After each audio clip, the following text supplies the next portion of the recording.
নিজেদের নির্দোষ দাবি করে ভারতীয় হামলা থেকে বাঁচতে তারা আত্মপক্ষ সমর্থনের প্ল্যাটফর্ম বানাতে চাইছে রাষ্ট্রসংঘকে। এই কারণেই পেহেলগাঁও পরবর্তী পরিস্থিতির বিষয়ে নিরাপত্তা পরিষদে আলোচনার দাবি জানিয়েছে তারা। এই আবহে ভারত ও পাকিস্তানের মধ্যে ক্রমবর্ধমান উত্তেজনা নিয়ে শীঘ্রই নিরাপত্তা পরিষদের বৈঠক অনুষ্ঠিত হতে পারে বলেই ইঙ্গিত দিয়েছে গ্রিস। পাকিস্তান বলেছে তারা বিষয়টি কাউন্সিলে উত্থাপন করেছে এবং এই ইস্যুতে সব বিকল্প খোলা রাখছে। রাষ্ট্রসংঘে গ্রিসের স্থায়ী প্রতিনিধি ও নিরাপত্তা পরিষদের প্রেসিডেন্ট ইভানজেলোস সাকারিস বৃহস্পতিবার নিউ ইয়র্কে সাংবাদিকদের বলেন, আমরা দুই দেশের সঙ্গে যোগাযোগ রাখছি। আমি মনে করি খুব শিগগিরই এই বৈঠক হতে পারে। এরপরে রাষ্ট্রসংঘে পাকিস্তানের স্থায়ী প্রতিনিধি আসিম ইফতিকার আহমেদ শুক্রবার বলেছেন, রাজনৈতিক উদ্দেশ্য প্রণোদিত ও উস্কানিমূলক পরিবেশ তৈরি করেছে ভারত।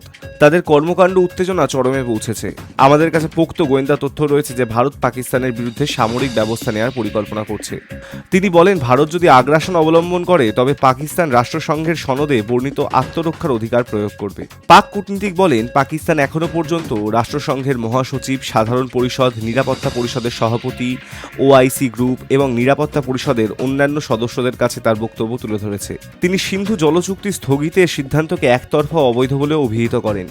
তিনি বলেন, পাকিস্তান সব ধরনের সন্ত্রাসবাদের নিন্দা করে। নিরীহ বেসামরিক নাগরিকদের নিশানা করা কোনো অবস্থাতেই সমর্থনযোগ্য হতে পারে না। Hi News network.